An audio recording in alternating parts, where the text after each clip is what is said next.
everyone, it's Michelle and welcome back to the Royal Daily Tea. So you guys, fall is fast approaching, which is my favorite time of year.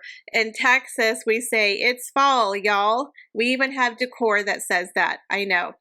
But I was thinking I am resurrecting my other channel, Royal Daily Tea History and Fashion. I do have a couple of videos that I'm going to start this week, so stay tuned. There will be some more videos coming out on my other channel very soon. But I thought since we are heading into the cozy and spooky season, it might be fun to do some haunted castles, some folklore legends that we can incorporate into some royal videos. So if you have any ideas of some haunted castles, legends, folklore of any type that you think I should cover on my other channel, send me an email, royaldailytea@gmail.com, or leave it in the comments below, because I thought it would be kind of fun to have a little bit of some legends and folklore over on the other channel. But you guys, we have a lot of juicy royalty to get through today, so you know what to do. Sit back and relax, grab yourself a beverage, and let's get into the Royal Daily Tea. So we have a new royal romance on the radar. We might have a new royal it couple as Prince Christian of Denmark and Princess Maria Chiara de Borbone-Two Sicilies take a very major step. It is rumored that the two have found love. Now, things are starting to heat up in royal circles as Prince Christian of Denmark, the eldest son of Crown Prince Frederick and Crown Princess Mary, is said to have introduced his rumored girlfriend, the Italian Princess Maria Chiara de Borbone-Two Sicilies, to his grandmother, Queen Marguerite of Denmark. Now, Chiara was presented to Queen Marguerite over the summer, and they all took tea together. Now, according to an insider, Christian knew they'd hit it off and was thrilled that she invited them to tea. Now, although this was a very informal stamp of approval for Chiara, because Queen Marguerite doesn't take tea with just anyone.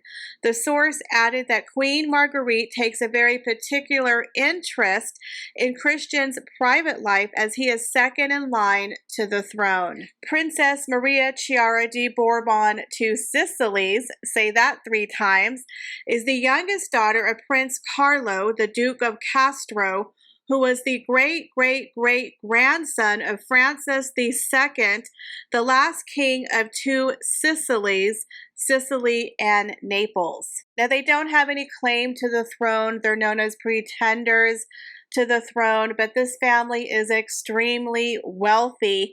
I'm always very interested how people who are not actual working royals, where do they get their money?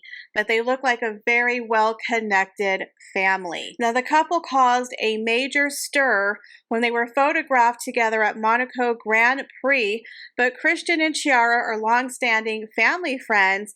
Chiara's father is the godfather to Princess Josephine of Denmark, Christian's sister and the youngest of Crown Prince Frederick and Crown Princess Mary's 4 children. However, Princess Chiara is said to have been in awe of the Queen and spent months practicing her curtsy. Take note, Meghan Markle. Ahead of meeting her in June. The source added Crown Princess Mary is said to be relieved that it was such a positive introduction. So they are very much a very young couple, but could this blossom into a brand new royal romance? I will keep you guys posted. So Princess Charlene is set to return to Africa over 2 years after contracting a very serious and almost fatal ear, nose, and throat infection. Back in 2021, Princess Charlene became very ill and was grounded in South Africa for an entire year, being separated from her husband and children.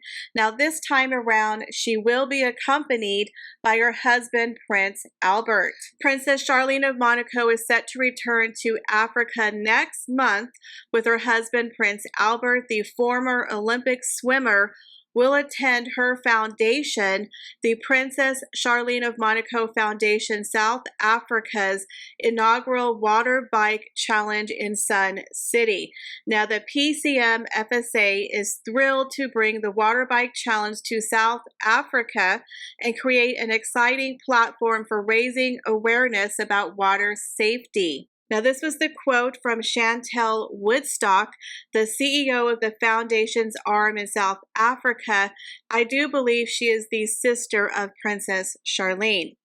Now, the event showcases our commitment to saving lives and instilling a water safety culture in our communities. We are deeply honored that His and Her Serene Highnesses, Prince Albert and Princess Charlene of Monaco, will attend the event supporting the foundation's cause.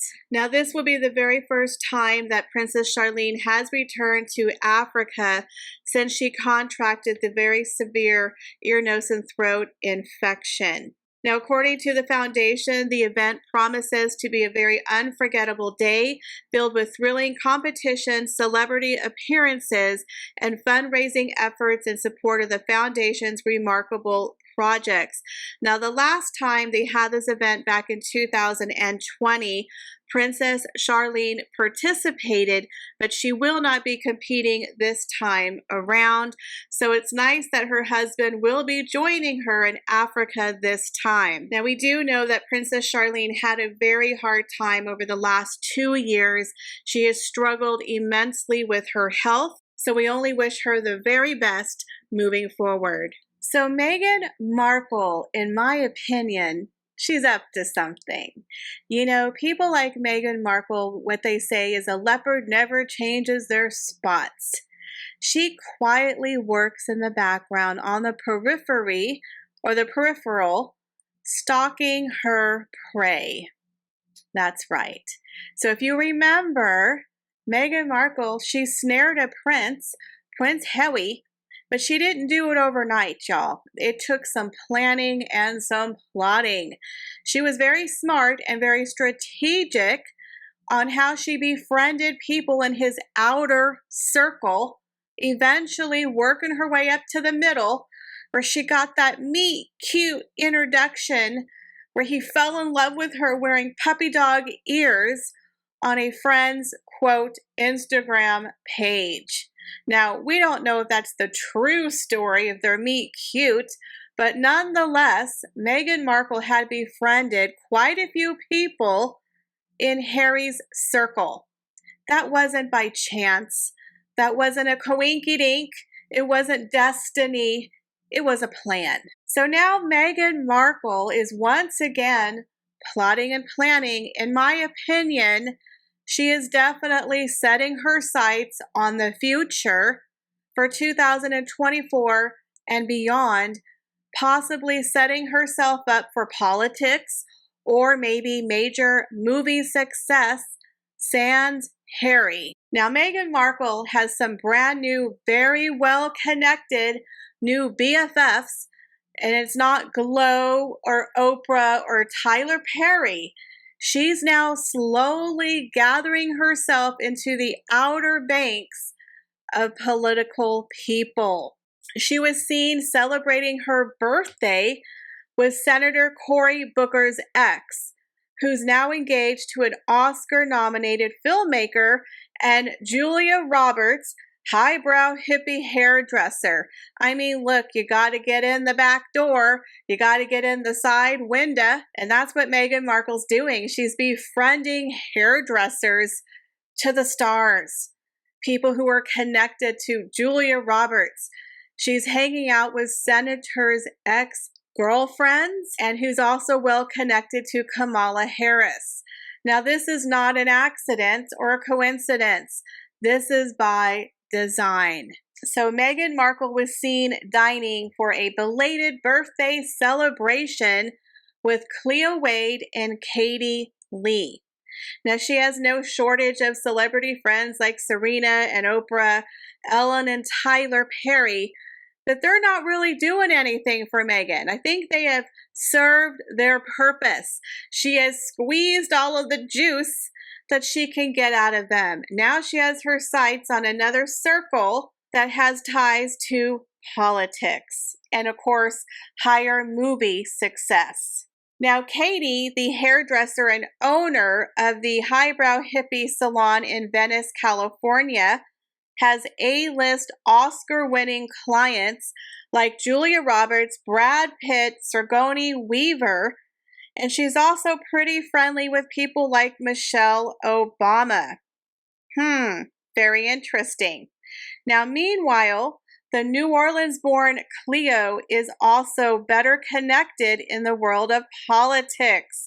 And we all know this is a circle that Meghan is desperately trying to break into.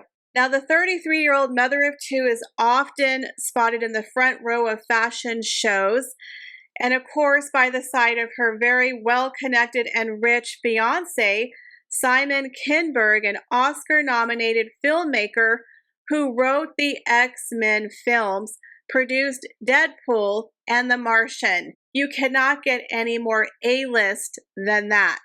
Before her engagement with Simon, however, she did have a 2-year relationship with Senator Cory Booker, who many people are believing could become the future president. Talk about a connection. Now, this woman, she's also known as a poet. She's an activist, has almost 800,000 followers on Instagram, something that Meghan Markle might possibly be returning to. She also has sellout gigs as well as a legions of fans. So Meghan Markle is trying to jump in on this circle, in my opinion. She's also a very celebrated TED Talk speaker and has people like Reese Witherspoon singing her praises. Now, she is known to be a very big supporter of Kamala Harris, supporting her presidential campaign. So it appears that she has a little bit of connections to Kamala Harris. So again, this is the circle that Meghan Markle wants to ease her way into. So she's getting in there through a hairdresser and through this woman who is very well connected. So do you think Meghan Markle is planning a sneak attack on the Outer Banks of these very powerful and well-connected women with her sights of getting into politics in the future? I wouldn't put it past Meghan Markle. Now, there are rumors that Meghan wants to relaunch the TIG. We have talked about this for several years. I think that could become a reality, but Meghan would be very, very smart not to launch it until next year, because right now there's so much negativity around the Duchess. But she's hanging out with major Instagram influencers like these two women. So what do you think, guys? Do you think her new powerful, connected friends, she's cozying up to the right people to move even further in these circles of power and politics? Leave me your comments, guys, down below. Well, that is all the royal news that I have for you guys today. I hope you enjoyed today's video. As always, I appreciate each and every one of you, and I hope to see you in the next video. Bye, guys.